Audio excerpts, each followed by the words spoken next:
It's pattern school time. I've been creating surface pattern designs for 20 years, and I've learned a lot of tricks along the way. And today I'm sharing one of my favorite easy tips to make your patterns look better.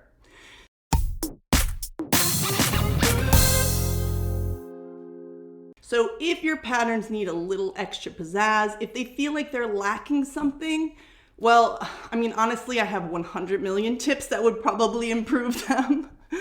But today I'm gonna give you a super easy tip that can help give, especially your tossed repeating patterns, but any sort of layout, but specifically tossed patterns, a more interesting look in a very easy, snappy way.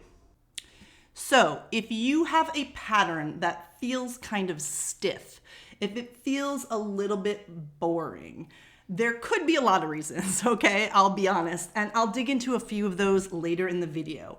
But the easiest way to make a pattern that feels really stiff look more interesting is simply by doubling the repeat and making some small changes. So let me show you some examples right now. So here you're seeing my repeat tile for this video game pattern, and this is the swatch that I've made in Illustrator of the repeating pattern. So it looks okay. It's not the worst, obviously, but it is a little bit stiff. There's only one black thing and one yellow thing here. There's a bit of a line of red going across. So the mix isn't as good as I'd like to see it. So here's what we're going to do to use this hot tip. Right now, my artboard is 6 inches. So all I'm gonna do is make this 12 inches, okay? And go back to my layers. I'm gonna make my background layer bigger here. And then I'm going to take these, put this up over here, and I'm going to take the repeat itself. So I'm going to get rid of some of these extras. Let's see, this is up there and this is up there. So I'm going to push, enter, and 6, because we know the repeat's already at 6. Actually, I'll just do this first. Copy, and again, copy, okay? And now I'm gonna do it vertically. Now there is an even easier way to do this. If you've seen my video on tips for making repeats without using the pattern key, because I'm just old school. I just don't use the pattern. But I'm just doing it here. So copy, and then again, copy. Okay, so now this is still the same thing. We're still seeing this same thing, right? This is it. But if we know now that the tile is 12, then that means we have to keep these two headphones the same. Basically, anything on this line needs to stay the same as this line, and anything along this line needs to stay the same as this bottom line. But what we can do now is change all this stuff in the middle. So like I was saying before, it feels like, there's only one black thing. So I'm gonna change these two. Now it has to be these two right here. I'm gonna make this, let's say, the yellow, and change this maybe to the red. And so then maybe I'm gonna make this one black.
copy.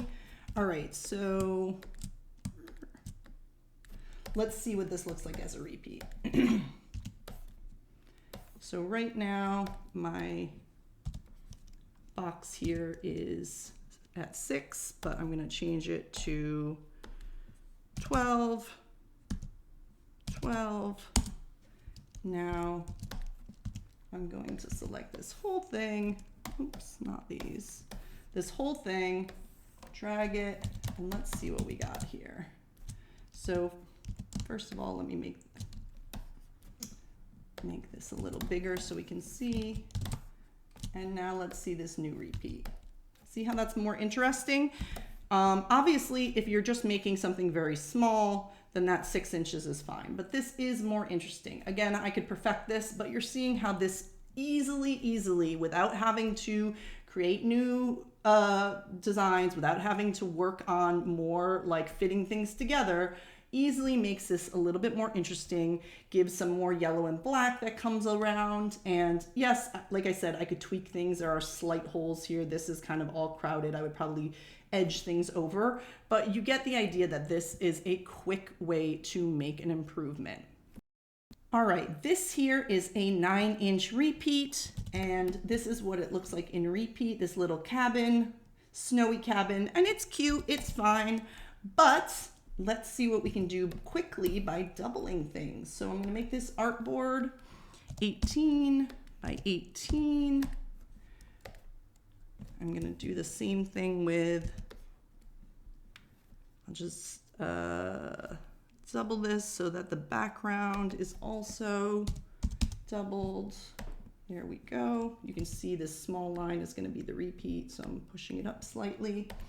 All right. And then we're gonna do the same thing that I did before by putting this up in the corner. I'm gonna get rid of the extras. These are the repeats. Oops. I think the footprints are all mixed together here.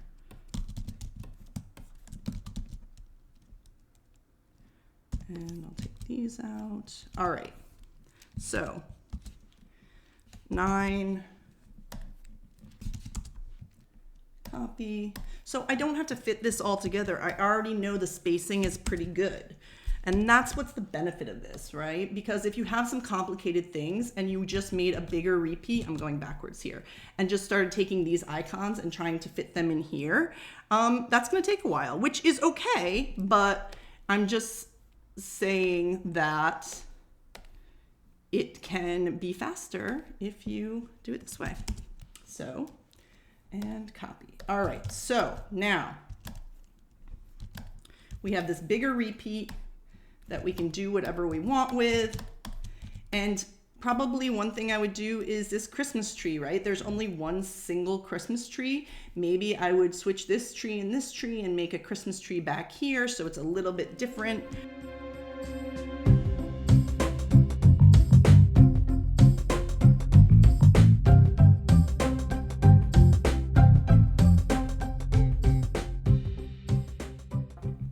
I have some extra icons here that because this is an example file, I had done some other icons because, as you'll find out in a later tip, I like to do way more icons than just the one. But here's a different Christmas tree. I can switch out a different moose here, and maybe I move him up a little bit. Maybe I switch the colors on these two. Let's see, green and blue. There we go. If you don't know about the recolor tool, highly suggest it. That's what I was just using. I have a video on that as well. All right, let's see. 18.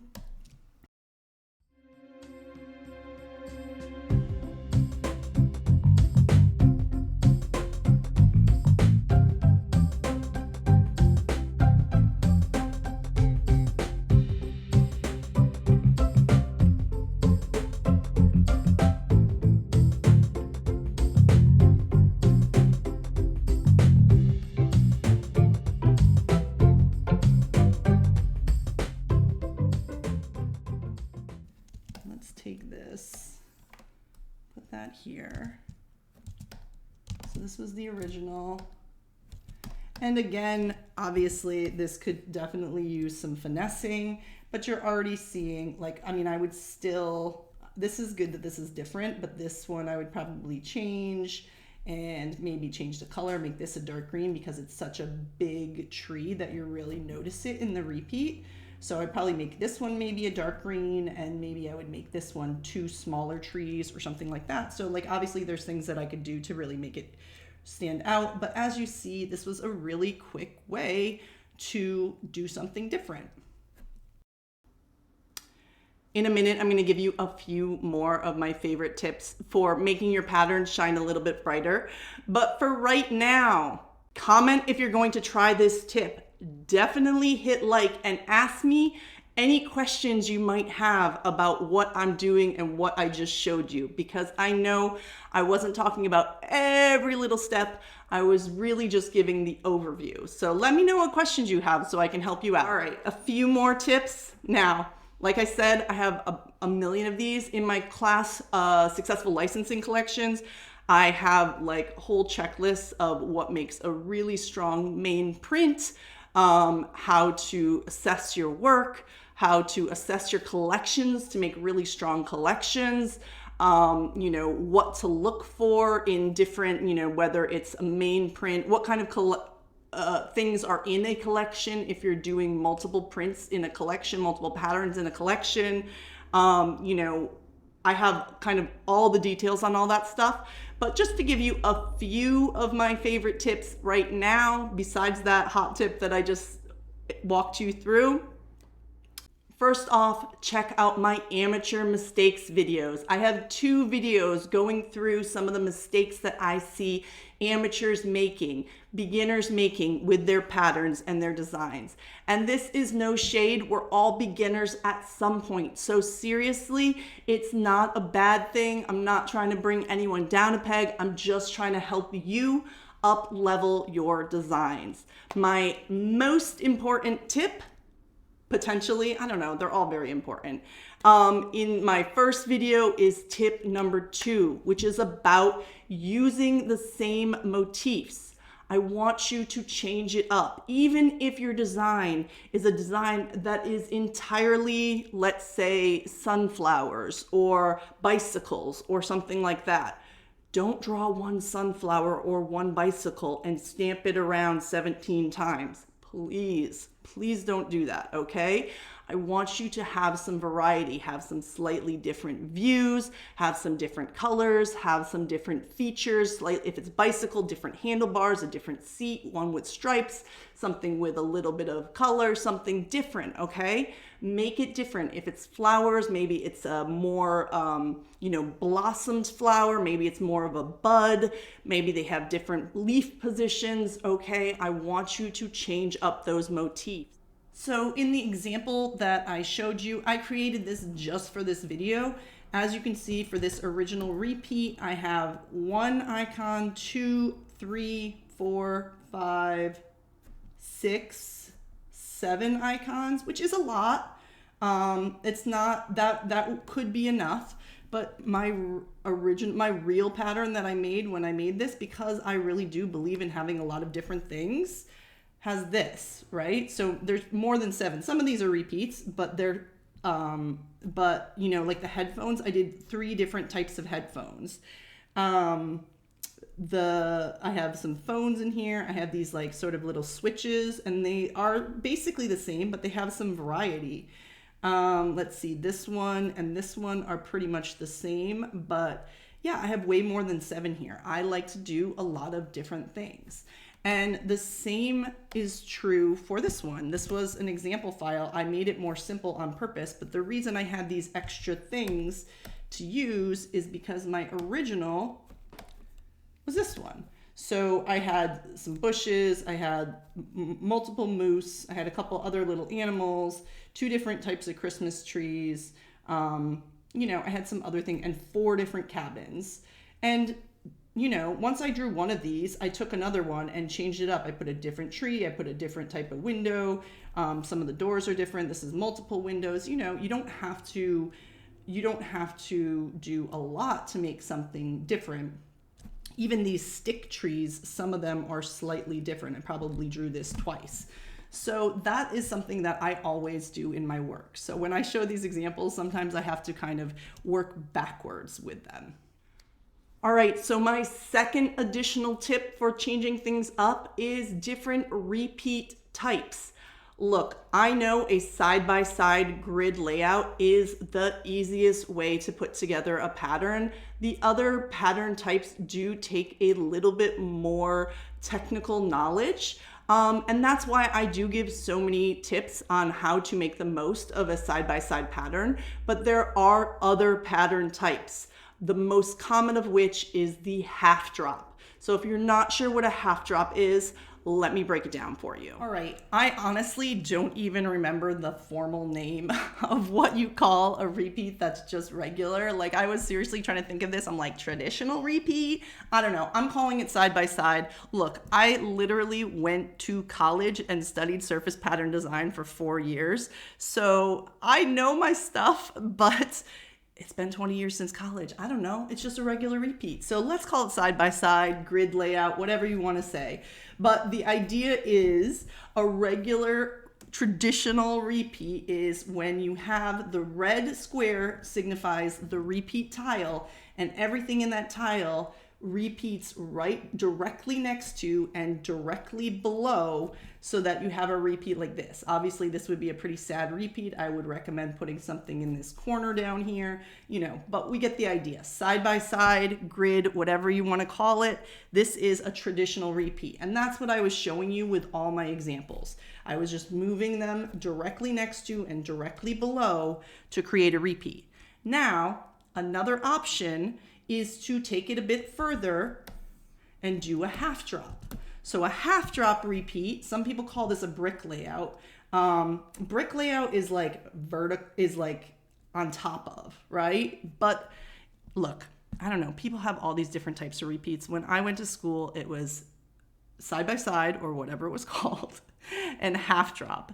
And that was based on like rotary printing, because doing things brick layout, like across, I don't know, that just didn't work for printing for some reason, or I don't know, I just was never taught that. Obviously I can understand how to do it, but what can actually be printed is what I was originally taught. So I'm just like old school. I'm like an old lady here. Anyways, but a half drop is taking that same repeat square and stacking it directly on top. But when you go side to side, you go halfway down. So if this square was 4 inches, then it's over by 4 inches and down by 2, half dropped.